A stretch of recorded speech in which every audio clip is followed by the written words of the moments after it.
सज्जनार साहब, लेकिन एक मन में सवाल इस वक्त ये उठता है कि अब आप देखिए कि तमाम ऐसे इलाके हैं जहां पर भारतीय सेना ने बढ़त हासिल कर ली है, डोमिनेटिंग पोजीशन में आ गए। उसके बावजूद भी जब बातचीत की टेबल पर बैठा जा रहा है तो कोई नतीजा नहीं निकल पा रहा है। ऐसा क्यों सर? देखिए, बात यह है समीर, क्योंकि अभी चीन पा रहा है अपने को बैकफुट पर, क्योंकि भारत ने बहुत ही प्रोएक्टिव स्टैंड लिया है इसमें और उनको प्रीएम्प्ट कर दिया है। वो जहां पर आना चाहते थे वहां पर हम पहुंच गए हैं। तो जिसे एक हिंदी में वो कहावत होती है ना कि सियानी बिल्ली खंबा नोचे, वैसी उसकी हालत हो गई है।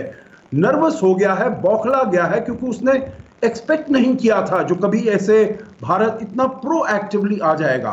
तो इसीलिए वो क्या कर रहा है, जैसे आपने भी अपने कार्यक्रम में दिखाया समीर अभी जी, वो साइकोलॉजिकल वॉरफेयर इस्तेमाल करके भारत को डराना धमकाना चाहता है। आपने देखा होगा जो मॉस्को में भी बातचीत हुई दोनों रक्षा मंत्रियों की, तो उसमें दोनों ने कहा हम शांति वहां पर बहाल करेंगे, परंतु जो पीएलए का वहां के मिनिस्ट्री ऑफ डिफेंस का स्टेटमेंट आया है वो फिर कहते हैं जो भारत ने एलएसी को क्रॉस किया है। हमने कोई एलएसी को क्रॉस नहीं किया है, अपनी एलएसी के अपनी तरफ रहे हैं, अपनी हाइट्स को हमने लिया है।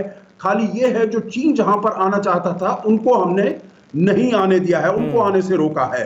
तो इसीलिए थोड़ा सा उसमें, और देखिए और दूसरी चीज हमको ये देखनी पड़ेगी, चीन का मकसद है ये सब करने के लिए एक संदेश भेजना अपनी जनता को, क्योंकि उनकी अपनी जनता है समीर, ये देखना पड़ेगा। वो अभी उनके जो लीडरशिप है उसके काफी उसमें ऑपोजिशन आ गई है। तो इसीलिए उनको बताने के लिए जो हम बहुत ही कमांडिंग पोजीशन में हैं, वो ये सारे कार्यक्रम कर रहे हैं, ये सारे काम कर रहे हैं, चाहे वो फिंगर 4 to 8 हो, दत्सांग हो, वगैरह वगैरह।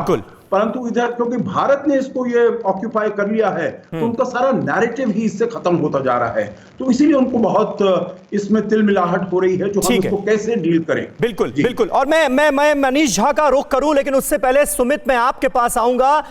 ये मुझे बताया जा रहा है कि आपके पास कुछ अहम जानकारियां हैं किस तरह से इस वक्त दो फ्रंट्स पर खास तौर पर लड़ाई जो है उसकी रणनीति बनाई गई है। क्या डिटेल्स आप दे सकते हैं? देखिए समीर, ये बात तो तय है कि भारत को ये बात बहुत लंबे समय से पता थी और ये चीज़ें हम इसलिए दर्शकों को समझा रहे हैं क्योंकि टू फ्रंट वॉर का सिनारियो कैसे डेवलप हुआ और ये क्यों डेवलप हुआ। अगर आप देखें कि टू फ्रंट पर लड़ाई, सुपर कमांडर्स की चढ़ाई, अगर देखें पाकिस्तान एलएसी पर तनाव का फायदा उठाने की फिराक में सीडीएस बिपिन रावत ने साफ तौर में 2 टूक कहा था कि पाकिस्तान किसका फायदा। अब आर्मी चीफ ने भी कहा कि एलएसी पर हालत बहुत नाजुक है, हमें पूरा तैयार रहना चाहिए। और उसके बाद बीएसएफ के डीजी अस्थाना साहब का यह कहना कि चीन पाकिस्तान हमारे खिलाफ प्लान बना रहे हैं। 3 बड़े कमांडर्स को जब ये बात पता है और ये लगातार वो ओपनली या फिर स्टेटमेंट दे रहे हैं तो ये बात तय है कि इसकी तैयारियां भी भारत ने बहुत लंबे समय से करनी है। और समीर, ये इसलिए क्योंकि अगर आप गौर करें कि टू फ्रंट सिनारियो को लेकर भारत ये जानता था कि अगर चीन कभी हमारी तरफ अग्रेसिव होता है